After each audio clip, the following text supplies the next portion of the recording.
Era uma coisa curiosa. Esse homem perdido aqui em Araraquara, eu gostava demais dele.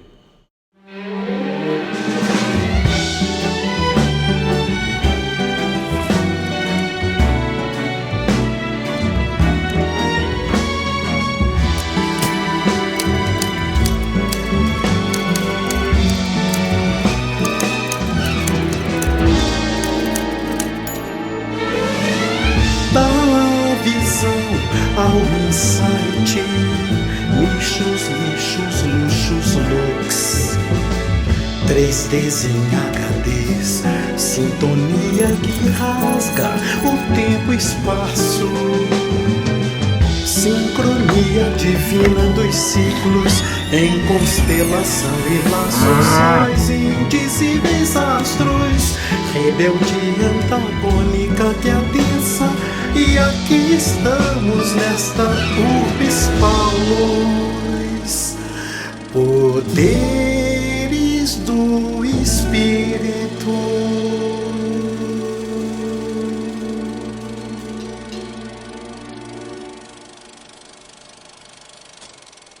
Wallace contribuiu enormemente com o seu conhecimento, com a sua intelectualidade, com o movimento espírita brasileiro, mas também com a cultura, como um diretor de cinema, de teatro. Acho que os 3 ídolos de Araraquara é o Wallace, é o Inácio e é o Ernesto Lia. Não tem outros. Eu ficava admirado porque ele fazia os figurinos. Ele era um talento loquérrimo, porque nessa cidade do interior, nos anos 50, ele traduzia, ele dirigia, ele fazia figurino, ele fazia cenário. Isso era um gênero que ele teria feito carreira na Veracruz e no TBC. E aí vem o velho e diz, por que o Wallace não foi embora? O Wallace nunca saiu daqui. O Wallace nunca foi para a Europa. O Wallace nunca viajou, cara. O Wallace foi para o Rio de Janeiro. Você entendeu? E ele tem toda uma vida didática aqui, só aqui. Enquanto Ernesto expõe na Itália. Ernesto sai pelo mundo. O Inácio vai para São Paulo e se expande pelo mundo. E está vivo, está lá ou até hoje, né? Anos depois, quando eu assisti os Vitelloni, ou seja, os Boas-Vidas do Fellini, éramos nós. E a gente meio se considerava o Vitelloni. Ou seja, os Vitelloni é o grupo do Fellini que sai, que não sai só ele que sai, porque ele era chartista, era humorista, e daí... Então a gente falou, nossa, o mundo é maior. O mundo é maior, mas ele não pode ficar aqui. É um jornal aqui da data de 18 de maio de 1989, né? Onde no jornal Imparcial, o próprio Inácio de Loyola, então a gente faz um título aqui, Inácio de Loyola disse que aprendeu o gosto pela leitura com Wallace Leal. Todo mundo que me estudou nunca falou, porque nunca soube que o Wallace foi um grande influenciador. Foi isso. É interessante ouvir Inácio de Loyola, né? Hoje, já com toda a sua fama, com todo o conhecimento que ele tem entre nós aí, ele colocar que o Wallace foi o seu instrumento de crescimento, né? Quando ele se colocava ali enquanto jornalista, crítico de cinema, e aí o Wallace o ensinava a olhar para cenário, para fotografia, para música. Inácio, o personagem do Dentes ao Sol, que nunca saiu de Araraquara, seria uma referência ao Wallace? Esse personagem é o personagem principal do Dentes ao Sol. Que acabou de ser vendido para o cinema. É mesmo. Por um cara chamado J. Belmonte, que é ótimo, que adora coisa. Estamos fazendo roteiro. Que bom. Eu nunca fiz a você, eu estou fazendo. Então, assim, olha a sensibilidade de novo desse espírito, né? E ensinando um grande jornalista ali, que estava logo no começo da sua carreira, mas que olha para isso, sem contar as leituras, né? As dicas de livro. Você já leu esse? Você já escutou? Então, assim, estimular. Agora, a respeito do espiritismo, eu acho o espiritismo uma coisa... Eu sou amarrado com o espiritismo, eu gosto muito. Gostaria de dedicar o meu tempo, tanto quanto possível, à doutrina espírita, porque eu acredito, é uma coisa que eu acredito nela. Uma lição dolorosa, você vai ficar estarrecida, mas deve compreender que antes das atitudes alheias, o que pesou realmente foi o passado. A lei de reação, o efeito da causa. Eu tinha de passar por isso, e uma vida inteira de renúncia, de tentativa de amar, de servir, não arredou a pedra do caminho. Hoje concordo que tudo foi válido. Afinal, eu sirvo de lição. Caí muito do alto e me levantei sozinho. Se pude fazer isto, outros podem também. Isso está confortando uma multidão de pessoas. Ontem eu liderava os felizes, hoje lidero os desgraçados, com a diferença que estes, creio, podem me amar, pois nada mais tenho a fazer. Transformei-me em uma mensagem, ao mesmo tempo de realismo e de esperança. Por isto tudo valeu a pena. É incrível, mas é verdade. Eu estava em um pedestal, hoje estou na multidão que chora. A maior coisa da minha vida foi me tornar espírita. Foi muito importante para mim. Eu tenho nas mãos crispadas a longa mensagem que o espírito de Emmanuel endereçou-me aquela noite. Um roteiro para a vida inteira. Nele, o brilho do intelecto se modifica no suave luzir de uma estrela singela. E aí o Emmanuel vai trazendo algumas revelações, né, para o Wallace, acerca da sua tarefa, do porquê que ele ficou aqui em Araraquara. Olha que interessante que o Ernesto Lia escreveu sobre esse retrato, que é considerado o primeiro retrato pintado pelo Ernesto. Com relação às artes plásticas, eu estava rumo ao profissionalismo. Wallace manifestava insistentemente o seu desejo de ser retratado por mim. O referido portrait foi realizado numa das dependências da casa do seu cunhado e irmã, Sr. Rafael de Medina, e esposa Ninira, onde nos reuníamos sempre e que nos deixou uma saudade imorredora. É interessante que ele tenha escolhido ficar aqui mais no interior, quando ele tinha habilidade, quando ele tinha cultura para poder, às vezes, se destacar em grandes centros. E o Ernesto Lia continua no seu texto. Entre tantas lembranças que tenho de Wallace, figura o quanto ele foi útil e valoroso. Pertencendo à entidade espírita, trabalhou com afinco em atenção aos necessitados. Tinha constante ligação com Chico Xavier. Sempre procurava ser útil na força dos seus atos, através de autêntico trabalho filantrópico, na mais pura realização do ser humano. E ele tinha essa missão com o espiritismo, né? Que eu acho que era a coisa mais importante para ele. Acima de teatro, de tudo. A figura de Wallace merecia ter ficado eternizada em nosso teatro municipal. Tantas foram as encenações programadas por ele e pelos artistas que passaram pela sua aprovação. Seu nome ainda deveria constar de uma instituição espírita, pela sua extrema dedicação à religião e por tanto carinho e despojamento que devotava às causas nobres. Tenho, Cidinha, dado corpo e alma pelo espiritismo. Mas sei lá, vocês vão partindo e a gente não sabe que finalidade dará a saudade que se acumula. Não é revolta nem desânimo. Talvez um mundo que fique mais triste e mais triste.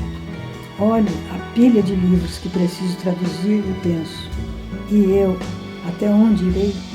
Tenho andado como um sonâmbulo e o Parreira, coitado, se preocupa, quer me ajudar. O Sérgio diz que vai estudar inglês para me dar uma mão. É bacana, mas aquele encantamento quebrado é como cristal. Não vou além, pois sei que por aqui você já estará chorando. O Wallace, PS, se Deus quiser, na próxima vez mando-lhe uma carta mais alegre. Perdoe-me. Bacana.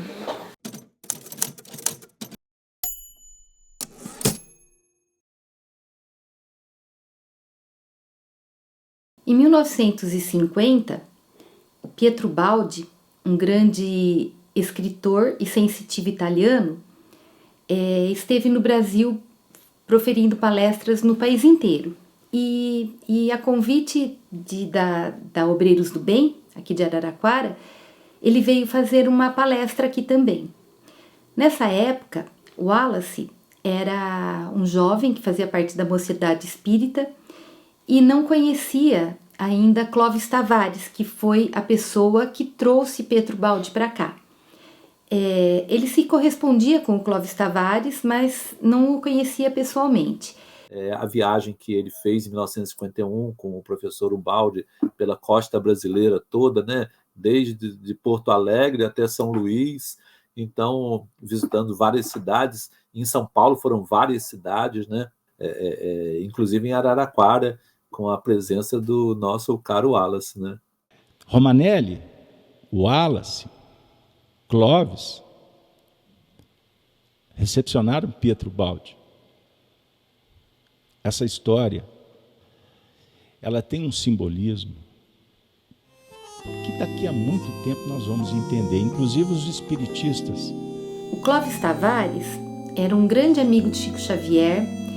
Ele morava em Campos e viajava toda semana para Pedro Leopoldo para participar das reuniões mediúnicas que eles faziam lá no Grupo Espírita Meimei. Ele foi um dos grandes incentivadores das gravações, né, daquele livro Instruções Psicofônicas, né? E ele se interessava por todos esses assuntos referentes ao espiritismo, né, e o espiritualismo. E trouxe o Pietro Baldi para o Brasil para fazer essas palestras em vários centros espíritas do país. E eu não quero aqui fazer qualquer apologia à obra do grande Pietro Baldi, porque não é a minha especialidade. A minha trajetória é Allan Kardec. Mas não foi à toa que esse grupo se reuniu em Pedro Leopoldo. Quando Clóvis Tavares e Pietro Baldi conheceram o Wallace Leal, conta-se no livro Meimei Vida e Mensagem que o Pietro Baldi passou a mão na cabeça do Wallace e disse que nunca havia sentido uma energia de Francisco de Assis tão grande quanto ele sentiu na presença de Wallace. A palestra é proferida e depois disso tudo, eles vão fazer a refeição na casa de Rafael de Medina, que era cunhado de Wallace e era também considerado o embaixador do espiritismo aqui em Araraquara, né? Todos os convidados que vinham aqui proferir as palestras acabavam indo jantar ou almoçar na casa de Rafael de Medina. E após o jantar, o Pietro Baldi se recolhe e o Wallace sai para caminhar pela cidade, para mostrar a cidade para o Clóvis Tavares.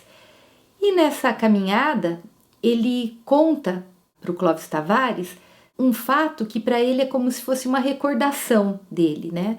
Ele fala que ele estava andando, que era plenilúnio, né? Era uma noite de lua cheia, uma noite com uma lua muito bonita, e ele estava voltando de Gúbio, né? Uma região lá de Assis, né? Da região da Itália.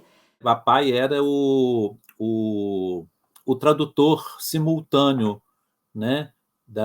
Ele fazia a versão para o português simultaneamente. Eles são cristãos que estão caminhando no tempo, reencontrando de várias formas, mas sempre priorizando o trabalho da virtude, da sabedoria, da cultura. E quando eu falo cultura, eu não estou me referindo à cultura de massa, à cultura popular. Eu estou falando do cultivo da alma, como era trabalhado na Grécia Antiga. A palavra cultura é cultivar a alma. E eles fizeram como poucos.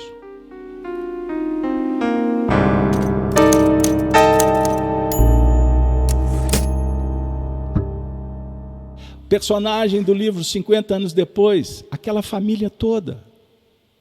Então, são espíritos que vão se reencontrando, fazem parte da mesma família. Eu não tinha, sinceramente, eu não tinha nem noção quem que era o Wallace Rodrigues Leal. Eu nasci nos anos 60. O Wallace nasceu em 1924, Arnaldo 1922, o Divaldo, salvo engano, 27, 28, o Clóvis foi naquele período. Foi uma safra, foi uma nave que estacionou com gente de muita qualidade. Mas o certo é que esse grupo, eles vieram para fazer uma tarefa muito especial. Os espíritos aqui citados se comprometeram com Jesus a se ajudarem mutuamente em suas evoluções e na evolução da humanidade.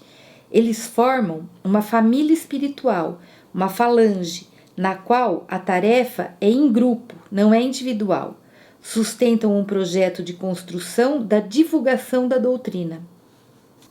Ele estava sempre no telefone, sempre falando com o Chico. Sempre, assim, sabe? Estava sempre conversando com alguém. Estava sempre cuidando de alguma coisa, assim, da doutrina. Não parava. Ele não parava. Estava sempre nativo, assim, sempre correndo. Tinha muita amizade com o Chico, né? Muito. Então vamos pensar nesse grupo chegando. O Chico, certa feita, falou do número de 70, que era uma família que tinha aportado por aqui alguns séculos antes de Jesus. Nós sabemos que Chico, Emmanuel, eles viveram nos tempos da Lemúria, na Atlântida.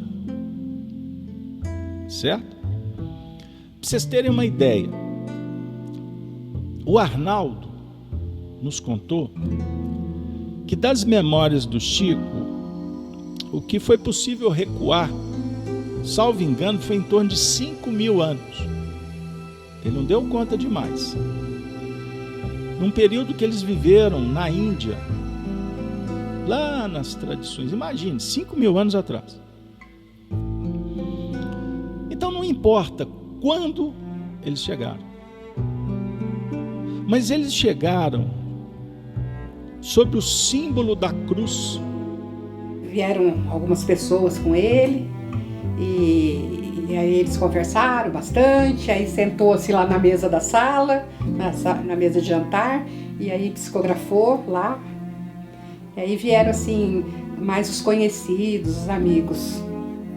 Mas acho que foi tudo meio na surdina, assim, porque se falasse aberto ao público, assim, acho que não ia dar conta, né? Muito amigos. Nós fomos anos e anos, assim, 3, 4 vezes por ano ia. Cada 2, 3 meses ia para o Uberaba. Porque a minha tia Ninira, ela não viajava sem o meu pai e ela só queria ir no Chico. O certo é que a própria descrição do grupo, a apresentação, os movimentos, a participação no cenário histórico de todos eles, de alguma forma sempre gravitou em torno do Evangelho, do cristianismo. Certo? Então observe quanta coisa a gente pode pensar da trajetória desses corações.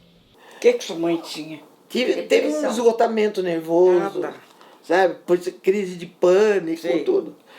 Aí meu pai ligou pro Chico e falou: Chico, a Wanda tá acontecendo isso. E eu não sei se eu levo para o Barral, se eu levo para Campinas, Dr. Wilson, né? Um médico espírita que tinha lá uma clínica. Aí ele falou: não, você não vai levar para lugar nenhum, você vai trazer ela para cá. Ela vai ficar na minha casa, certo? E aí a minha mãe foi para lá. E ela foi muito mal, sabe? Nem queria ir, chorava que não queria ir. Aí Ela ficou 15 dias, mais ou menos, lá no Chico. E quando chegava 3 horas da tarde, tinha um café, uma oração lá. Ele falava depois, no ouvido, assim, para ninguém que estivesse fora escutar. Wanda, vai no meu quarto e deita na minha cama, que já já eu chego lá. Aí minha mãe ia, deitava. Ela disse que a maioria das vezes ela deitava ali e parecia que o espírito saía do corpo, sabe? E às vezes que ela esteve acordada lá esperando ele, ela tomava um passo, parecia que ela tinha tomado assim, derramado em cima dela um balde de éter, sabe? Ela sentia aquilo gelado e aí ela disse que sentia, subia assim, ó. Ela falava assim, às vezes ela pensava, acho que eu estou morrendo, eu vou morrer porque chegou minha hora. E é impressionante o que em 15 dias ela voltou para casa e nunca mais ela teve nada, certo? Chico Xavier muitas vezes revelava a identidade, né, de outras encarnações de pessoas encarnadas, né, muitas vezes próximos ali, amigos, com a finalidade de mostrar como que essa pessoa fez a sua evolução através dos tempos, como foi feito com o próprio Emmanuel, né, através dos livros há 2000 anos, 50 anos depois, Ave Cristo, Renúncia, né, que mostra a evolução do espírito Emmanuel, né? O nosso livro vendeu muito, porque ele tinha chancela de 2 figuras extraordinárias da história do espiritismo em Minas. Arnaldo Rocha e o presidente da União Espírita Mineira que prefaciou o livro, Honório Onofre de Abreu, que nasceu lá na década de 20 também. No livro Chico, Diálogos e Recordações do Carlos Alberto Braga, existe uma passagem que o Arnaldo Rocha relembra, né, de um fato que aconteceu, que Chico relatou, né? Eles estava terminando uma reunião de confraternização na União Espírita Mineira, em Belo Horizonte, e eles já estavam descendo a escadaria, né, saindo já da confraternização, e o Chico disse que Emmanuel teria um recado para dar, né?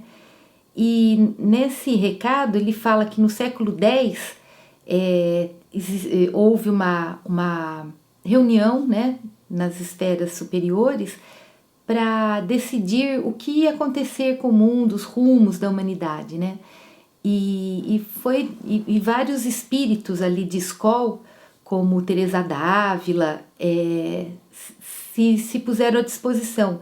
O infante Dom Henrique, né, se dispuseram ali a ajudar nessa evolução planetária, né? E alguns outros espíritos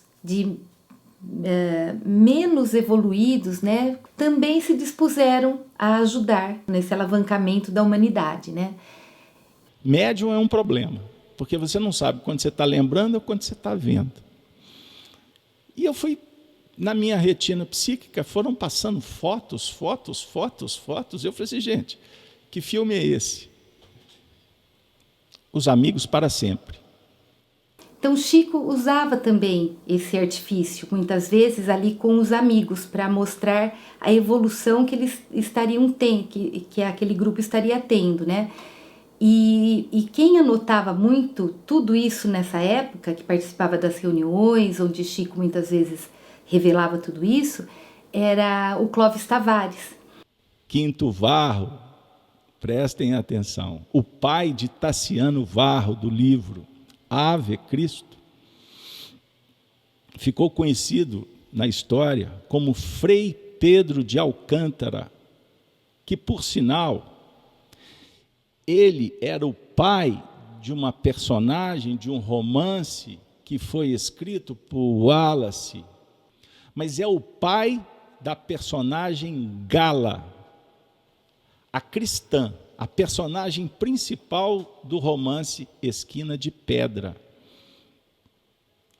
o pai da Gala, é o pai, o mesmo pai do Tassiano, algumas décadas antes, quando eles viveram em Roma e depois foram para a região das Gálias.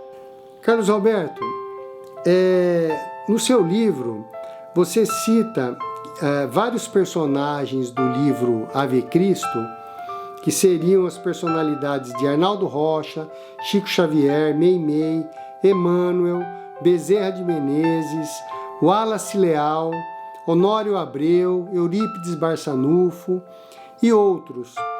Nós podemos afirmar que o Wallace fazia parte desses espíritos que você chama de amigos para sempre? E dos amigos, vamos dizer assim, dos mais sensíveis. Basta observar como que o Chico tratava. Lógico que o Chico era cândido, cordial, generoso com todo mundo. Mas foram muito poucos os que o Chico abriu a porta da intimidade. Então, a gente pode ver que o Wallace fazia parte desse grupo, né? Que envolvia Chico Xavier, Emmanuel, Eurípides Barçanufo, Bezerra de Menezes. Porque eu me inspirei muito no Wallace e no Clóvis para escrever o livro Chico Diálogos. Eu li muitas vezes 30 anos com Chico Xavier e Amor e Sabedoria de Emmanuel, do Clóvis. Eu peguei todas as pistas que eu dei conta. Então, vasculhar o passado foi a partir do Clóvis. Porque, como dizia Arnaldo, o Clóvis é que anotava. O Arnaldo era a memória. E o Wallace, do seu jeitinho todo especial de perguntar para o Arnaldo, então esses espíritos nos ajudaram muito. E nessa noite que Emmanuel fala sobre esse grupo e identifica que várias das pessoas que estavam ali naquela confraternização faziam parte desse grupo, né, de comprometidos com o espiritismo, né, o Chico Xavier demonstrou um ar assim de bastante preocupação, porque ele fala que esse grupo está junto desde a época do Egito, desde épocas muito, muito remotas, né? E que vem seguindo junto e que a responsabilidade que eles têm é muito grande. Eu estou dizendo sobre o aspecto transcendente de um grupo. Porque estes corações que não moravam lá, mas a presença deles era uma retroalimentação para o trabalho. Clóvis foi pai do Arnaldo. Pepino, Pierino de Colonna. O Chico esteve com eles lá na Borgonha. Observe, o Wallace. Eles estiveram próximos de Francisco de Assis. Está escrito no livro Chico Diálogos. Vocês relembraram Pietro Baldi falando do Wallace lá naqueles tempos. Então, Pietro Baldi registrou aqui, o Chico registrou ali. Então, um contexto muito favorável. Ele era mesmo uma alma sensível. Nossa! O Wallace era uma criatura, vamos dizer assim, evoluída para a época. Porque ele enxergava coisa que os outros não viam. Mas foi uma encarnação difícil para ele, viu? Né? Eu lembro que um dia eu estava conversando, ele falou, eu acho que estou para desencarnar. Eu falei, tio, o senhor não pode desencarnar, o senhor tem que ficar mais. Ele falou, mas é muito triste a minha encarnação. Quando veio essa poesia Acalento a Emily Bronte, que ele fala que eles tinham muita coisa em comum, e uma delas era a solidão, eu falo, e ele foi o que ele me falou. Ele falou, a solidão é uma coisa muito triste. Há pouco tempo eu fiquei pesando 46 quilos. Eu fiquei tão ruim que, quando lá em Uberaba, eu recebi um bilhetinho da dona Mariquinha Schutel, a senhora do seu Schutel, me dizendo o seguinte, falou, olha, Wallace, apesar de você estar desde 15 anos dentro da doutrina espírita, você vai desencarnar, meu filho, e vai chegar aqui como suicida, porque não é tempo de você desencarnar ainda. Então, nós vamos ler uns trechinhos de uma mensagem de Caibar ao Wallace Leal. E essa mensagem veio através das mãos do médium Chico Xavier, que era muito amigo do Wallace.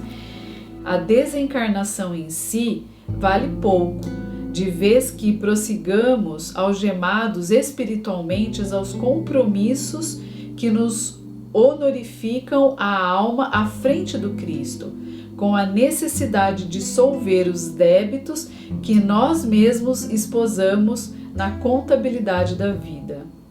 Eu imagino que essa comunicação tenha havido realmente um ânimo de incentivá-lo. Eu imagino o quanto o Wallace não deve ter enfrentado de resistências, às vezes psíquicas até, pelo fato de como ele era sensível. Uma pessoa sensível num ambiente austero, num ambiente rude. Começo do século passado. Exatamente. Né? Quanto não é sofrível isso. E quero crer que nessa época que ele enfrentava muitos desafios. Então vem o Caibar e dá uma injeção de ânimo nele, mas com a elegância de quem está... Não estou te elogiando. Olha, nós estamos falando de responsabilidade, nós estamos falando de desencarnar não é uma opção. A melhor opção é o trabalho, né? Adiante com isso. Eu recebendo uma correspondência, né, do além assim, eu vou continuar, né? Eu acho que é nesse sentido. E é de alma para alma, é de um erudito para um erudito, né? O Wallace é um erudito. Há 150 anos, eu faço teatro no grande salão azul e ouro de Copê. Meu pai aplaude os meus gestos, a beleza dos meus braços desnudos. Os visitantes batem palmas à autoridade com que declamo as linhas de Racine e Sófocles. Agora eu faço teatro outra vez. É um sortilégio. Tennessee Williams, Bernard Shaw. A crítica aplaude. Eu ganhei o troféu. Devo partir para a Europa e burilar minha técnica. Sou muito moço. Tudo isso é como um vinho capitoso. Em fieira de vidas eu aprendi a degustar o sucesso. Hoje, todavia, há uma sombra projetada sobre mim. Sei orar e fujo do escuro que me atemoriza, lestamente caminhando ao sol da prece. Vou à presença de Chico Xavier outra vez. Aquele terno olhar, terno e bom, procuro o meu. A roseira tanta vez não quer que as rosas saiam de seus braços, mas as rosas querem enfeitar a festa da vida, até que... Depois, em tom conciliador, o espírito do Emmanuel diz que de preferência você não deve sair de Araraquara. Um dia compreenderá por quê. Eu fico. Os anos passam. Quando Watson Campelo desencarna, Dona Antoninha Perche Campelo e José Cunha perfazem uma viagem de 30 minutos de Matão a Araraquara. Vem oferecer-me o posto de redator da Revista Internacional de Espiritismo, fundada pelo heróico Caibar Schuller. Então, eu compreendo por que eu deveria ficar.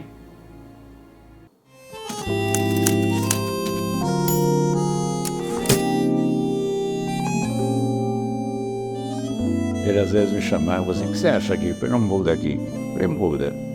Eu nem sabia se ele ia mudar. Era um trecho do milhar. Mas ele confiava em mim. E foi essa confiança que talvez tenha me ajudado a me levar para frente. Ele realmente foi um homem multitalentoso. E não só portador da cultura humana, mas dos valores do espírito. Essa coisa de trazer pessoas juntas, né? de conectar pessoas uma com outras e fazer com que eles se amem para sempre, né? É uma coisa que é parte do legado dele também. Falando das traduções, dos romances que ele mesmo escreveu, que também são vários, que ele procura informar o leitor de detalhes, além do conteúdo em si da obra doutrinária, romanceada, da história em si, Nos seus prefácios e mesmo nos seus escritos, quando a obra é sua, ele adentra detalhes de circunstâncias históricas, de autores, de informações. Isso enriquece demais o conhecimento. Por isso é uma delícia ler o Wallace Leal Valentim Rodrigues.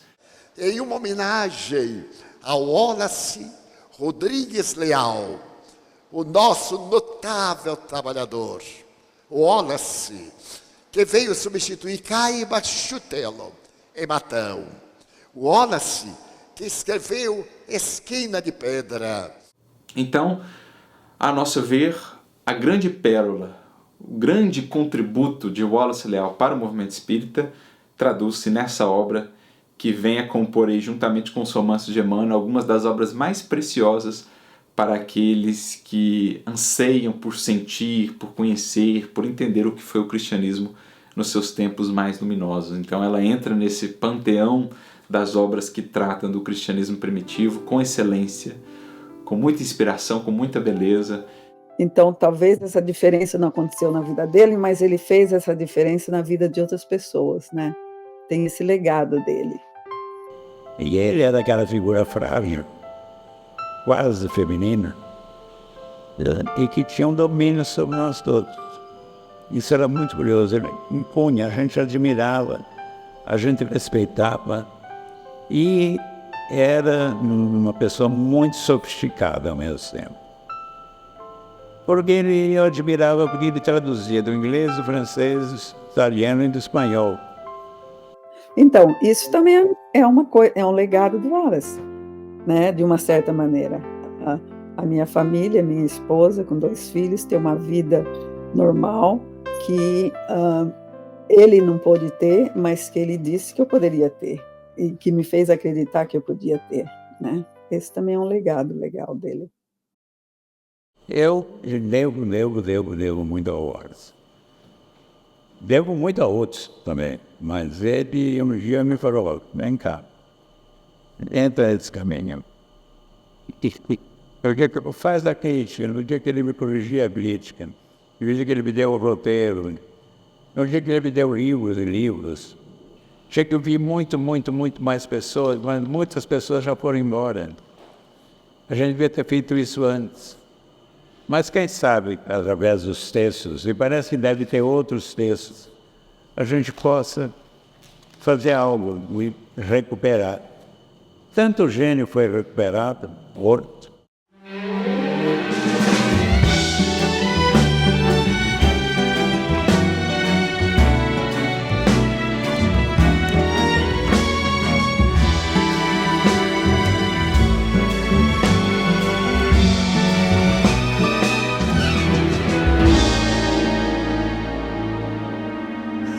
Poderes do Espírito tem sido a minha lida, releitura e reunião entre o inscrito e o circunscrito, o além que consola e consolida, fogo, água e rito, logos dito, das cartas aos WhatsApps, função e fusão, prece e meditação, da visão ao insight, nichos, lixos, luxos, looks, 3Ds em HDs, sintonia que rasga o tempo e espaço, sincronia divina dos ciclos, em constelação e laços, sóis indizíveis astros, rebeldia antagônica que abissa, e aqui estamos nesta urbis Paulus, entre correntes e mares de pensamentos, divino abraço, tics e tedes, solidões engarrafadas, megas, blasters e blues, Jetsons, gadgets, panóticos e sinóticos, entre id e ego,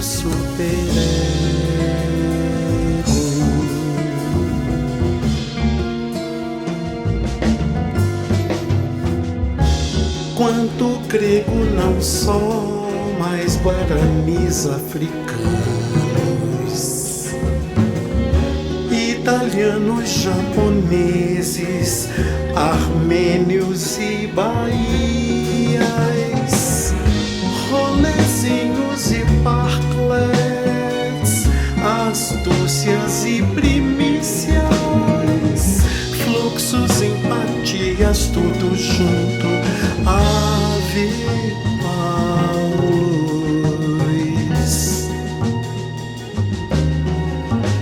poderes do Espírito.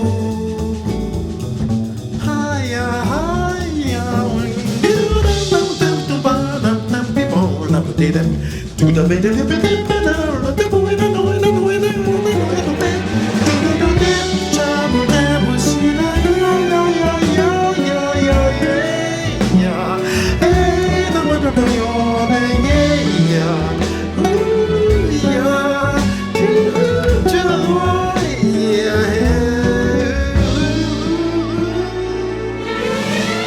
da visão ao insight, lixos, luxos, looks, 3Ds em HDs, sintonia que rasga o tempo e espaço, sincronia divina dos ciclos em constelação e laços sóis indizíveis astros, rebeldia antagônica que adensa, e aqui estamos nesta urbis Paulus, poderes do Espírito.